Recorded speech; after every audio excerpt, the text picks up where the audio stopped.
Good day, sir. I am Joshua Pilosada from BSCP 21, and this is my big YouTube recording for my finance exam in Advanced Engineering Mathematics. So first, we need to find the quotient of Z1 over Z2 in polar form. So the given here is this one and this one. So plugging in these values, we have 12 over 3 because we have the quotient. So we divide. Then you have this cosine, which is this, because this is cis, means cosine and sine. So cosine of 55 degrees minus 18 degrees. So minus because we are dealing with quotient. Then plus I sine 55 minus 18 degrees. So this needs to have by degrees there. Then next is this 12 divided by 3 is equals to 4. Then 55 minus 18 degrees is equals to 37 degrees. So cos 97 degrees plus I sin 97 degrees. So the cos 97 degrees is this and this one. So after that we will, yes, then after we distribute the number 4, so the answer will be 3.196 plus 2.4084 I. So the same process in number 2, but okay, is the given. So I convert it to decimal, I to degrees. So after I pagkatapos ko i-convert to. So ito na sila yung 100 degrees and 60 degrees. So 7 over 9 because we are dealing with quotient. Then next is the cosine. 300 minus 60 plus y sine 300 degrees minus 60 degrees. So 37 divided by 9 is equals to 3. Then we have this cosine 140 degrees plus I sine 140 degrees. Because 300 minus 60 is equals to 240. Then we distribute the number 3, which is 3 times 1 half. It will be equivalent to 3 over 2, and it is negative. So this needs to z, yeah. Then minus 3 times square root of 3 over 2 is equals to negative square root of 3, negative 3 square root of 3 over 2i.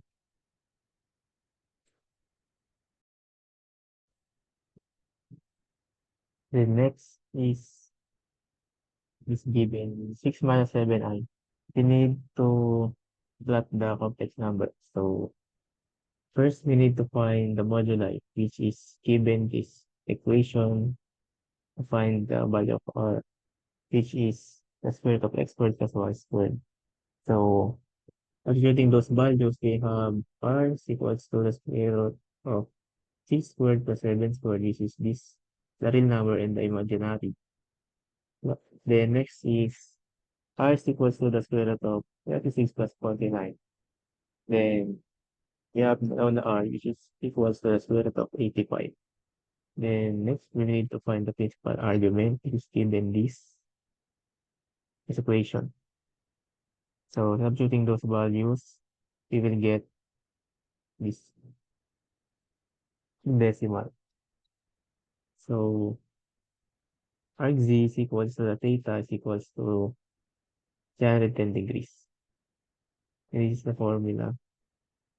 This is how we derive 310 degrees.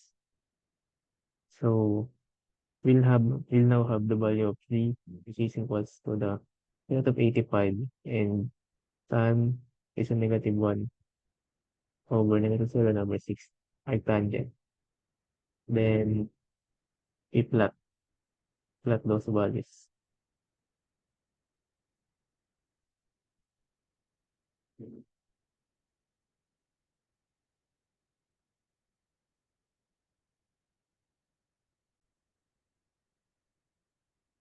Then in number two, you need to find, you need to plot. So negative 1 plus 3i. So, which is, okay. So z, absolute z is equal to square root of x squared plus y squared. So then, after substituting those values, you get 1 plus 9, which is equal to square root of 10. So z is equal to square root of 10 or 3.16. Then you can plot, you plot them. Then next one is not, you need to find the value of each complex number in with one. So absolute z is equals to r. So absolute z is equals to the square root of us x squared plus y squared. So we have given negative 2 and the imaginary of 6. So negative 2 squared plus 6 squared. Then after that, we have these values. We perform. So negative 2 raised to 2 equals to 4. Then this one is 36. Then 4 plus 36 equals to 40. Then the absolute value is equals to the 2 square root of 10. Then the number 2 can given 4 and is the x. So it's the y. So the real number is the x and then the y is the imaginary. So g square root of 4 squared plus negative 3 squared. So 4 squared equals to 16. Then negative 3 squared equals to 9. So square root of 25. Then square root of 25 is equals to 5. So the absolute value of this complex number is equals to 5. Then next is write complex number in polar form. So we're given 5 plus 9i. So we have the formula of y is equal to square root of x squared plus y squared. So substituting those values, we get square root of 106. So we now have r, which is 10.26 or square root of 106. Then for the angle, we have this cosine x over y. For the cosine 5 over square root of 106. So we get the theta is equal to 1.06 degrees. But my answer is in degrees, not in radians. But this is being the same equivalent in the radians form. So the polar form is equals to the 5 plus 9i is equals to the square root of 106 cosine sine imaginary 1.06 degrees for this. And for number 2, we'll have the given 1 half over negative 12 over 2 I. The same process, but we substitute the values in R. So we'll get now R is equals to 1 because square root of 1 is 1. Then the angle, same process, then cosine 1 half over 1. So we get theta is equal to 1 over 3 pi. Then it's in radians form. So polar form is this.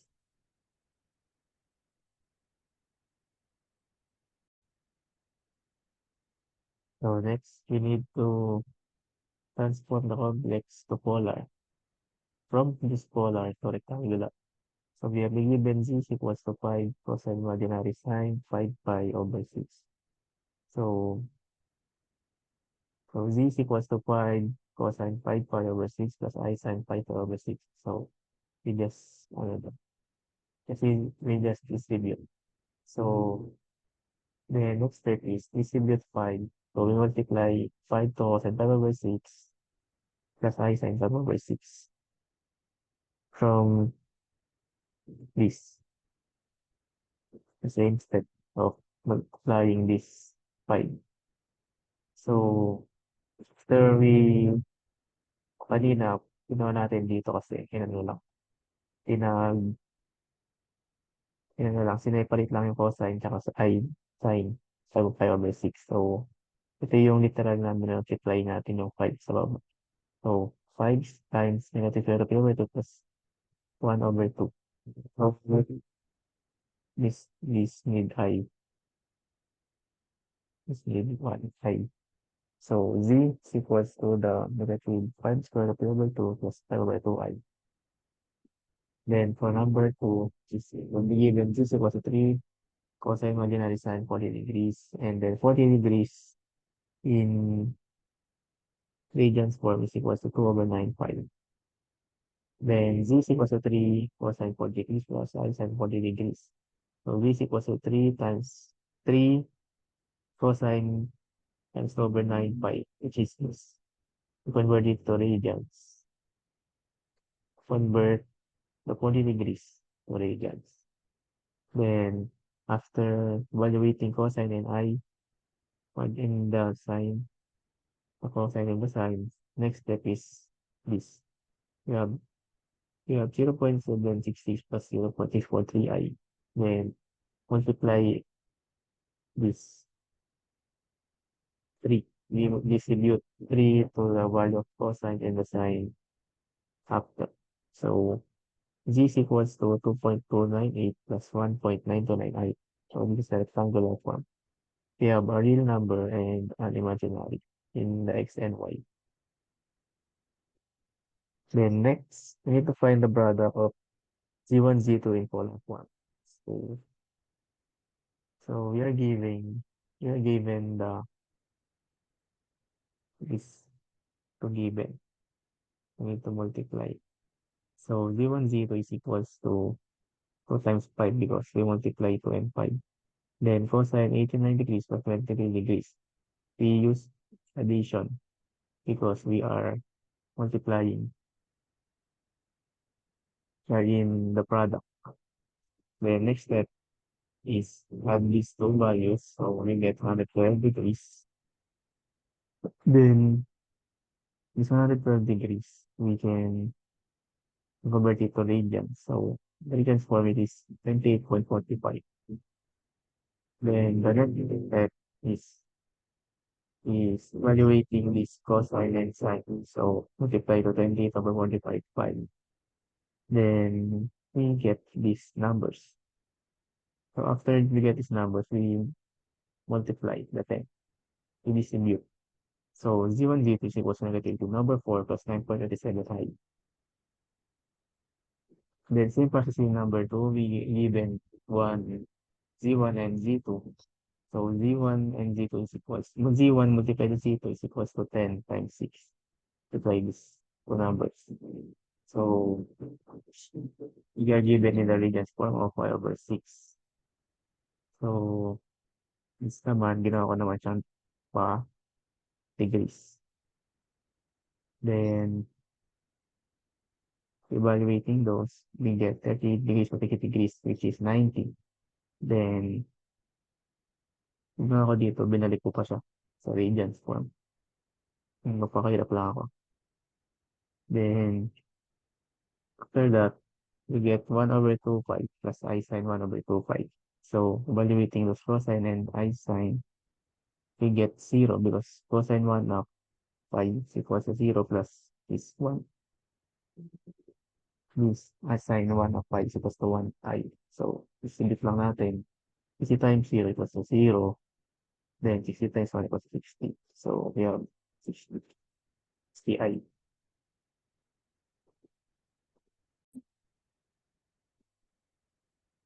So the next step, we will plot these values.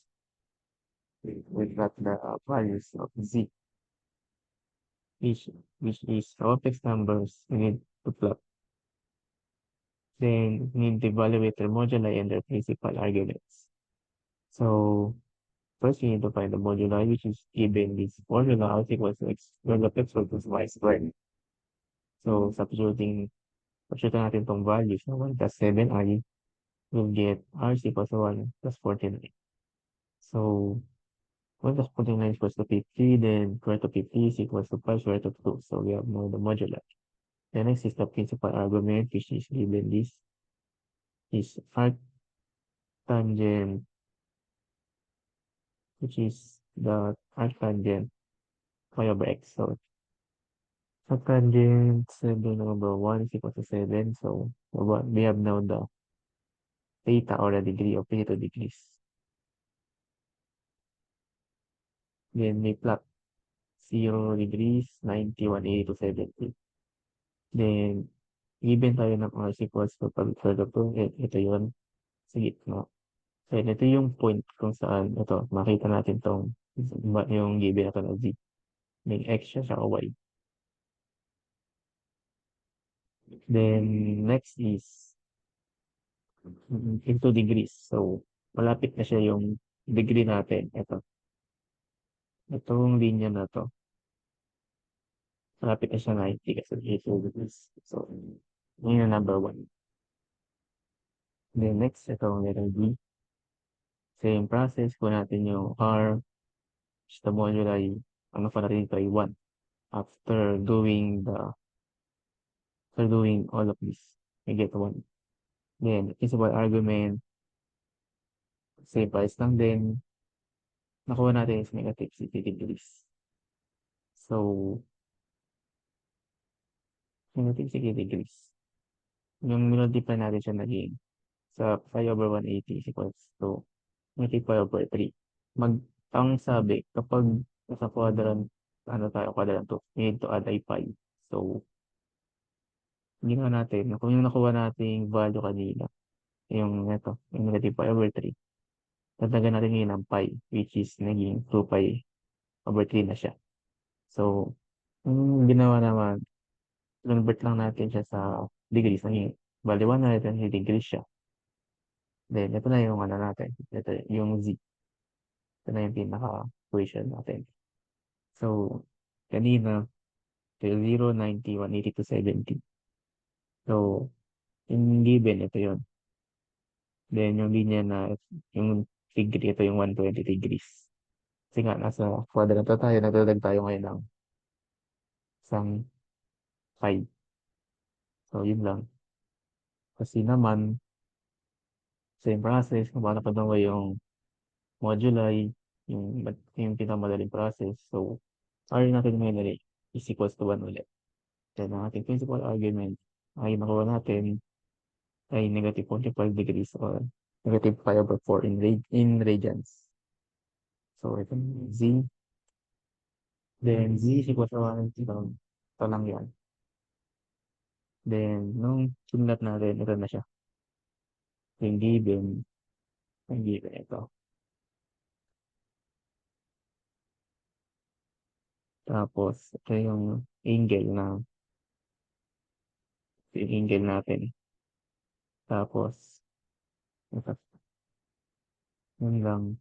Sa letter D, same price ulit yung moduli. Ito yung X, ito yung Y.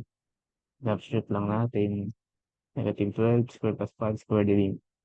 Then it became 144 plus 25. At ang square root ng matis yun ay 13. So, ito yung moduli natin. And pag-uli ng for argument, the same process lang din. Then after that, we conclude that we need to add 180 degrees. So, we add 203 degrees. Then, tapos pa-plot na natin siya. Ito yung given, ito yung R, then ito yung angle natin. Ito yung blue na line. Then sa E, ganun same process lang ulit. Same process lang natin. Maybe yung sa atin yung R equals to 85 sa moduli. Tapos ito naman, principal argument, kung pinag naman tayo nga ng 360 dito. Kasi nasa quadrant 4 siya. So, after that, ito yung R, ito yung given, ito yung angle. Yun lang. Then, for the last one, is letter F. So, ang given natin dito is not in this. Hindi siya kamukha ng mga ganitong form. So, kailangan natin convert mo siya ito na. So, first, convert natin yung rectangular form by conjugation. So, this equals to the 1, I minus 1 over I plus 1. Then, multiply natin siya sa kanilang sa opposite ng denominator, which is negative. Then, after that, yung multiply lang, kuha natin itong mga values na to. Tapos pinagsama lang natin dito yung mga magkakamukha. Baba, ganun din. Tapos diretso na. Lahat na kailangan i-add, minus ginawa na rin dito, passes na to. So, ito yung natin. Di ano bas dito ngayon ay negative 21, 2i over negative 2. So, natin z is equals to positive i. Then z is equals to now to negative i. Okay, 3. So, modulate natin wala tayong real number. So, meron na tayong imaginary isa na 1. So, ito 1. Then, as equals to 1. Then, our principal argument, since z is equals to negative i, ang ano natin, pag-argument ay 3 pi over 2 kasi 270 degrees. Then, isa na yan. After that, pinlat lang natin siya na pag ganito.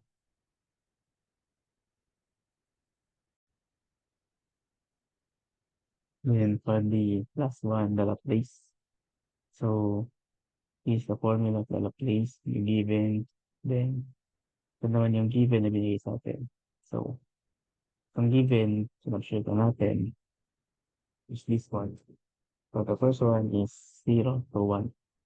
This is 0 to 1. Makita natin dito. Then, after that, ito naman isa, infinity, 1 to infinity. Here. So, wala siya dito. So, 1 to infinity. Then, in getting to the place is our next step. So, after doing this step, we will get this. So, if you add this, you will get 2e is negative s over x minus 1 over x. So, ating unang na place makakuha is 2e negative s minus 1 over s. And so, number 2, ito naman, yung given. So, same price lang din sa number 1. Ito yung 2, yung 0 to 2, tapos ito yung 2 to infinity. Then, next step is, hindi ko na kinakita dito yung solving sa parang green ganito. But, ito yung next step na. So, nakita naman natin dito na 0 to. So, may 0 na dito. Wala na siyang equivalent. So, ito na lang. Ito naman, ginawa natin dito. Yun ang kuha natin dyan. Yung 4e into 2s minus 4 over s. Or 4e negative 2s over s plus 1 over s. Then, sa number 3, gusto may sketch ako dito na 3. Ito yung computation ng sa 3. Ito na nilagay dito. So, pangit. Hindi siya maayos. So, ito yung given. So, yun lang ulit. Ginawa lang natin to. Yung 0 to 1, then 1 to infinity. Ito yun. Ito yung dalawa. Tapos, after that, mga nakuha natin, sa structure, ito yun. Di natin yan. Ginawa lang natin yan. Tapos, after natin ano na to, magawa to lahat. Ito yung lalabas. From E, to mahaba rin. Then, after that, ano lang, yan. Tapos, pagkatapos, distribute yan, di magkakaroon ng ibang taas, i-divide ngayon dito, A plus dito sa right side. So, ito yung makuha natin. Then, number 4, save isolate, yung given, tapos yun, ito napakita ko na yung paano siya complete. So, medyo maayos yung pag-akasulat ko dito. So, ito yung ginamit natin din ng sa integral. So, gamit sa Laplace yung integral calculus na pinag-aralan sa SEM, second SEM ng first year. Kasi differential na yung first SEM ng cerebral. So, ano yun? We have this V, dV, plus we have this U, du, then dV, tsaka V. Tapos yung ginagawa sa mga by parts, kadalasan. And then, yan, kung na pagbabaan pa, yun yung ginawa dyan. Makakuha natin ito, ang values ng top. Then, hindi modified o yung parang mas madaling solution to number 4. Then, sa number 5, may sketch din ako dito. Ito na napakita ko sa iyo. Then, next step, ito, kuha natin. Tapos, natin mag-substitute na lahat yung values.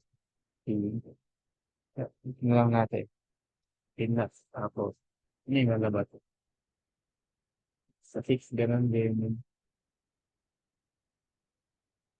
Ganun din. Natayin ng mga bago din.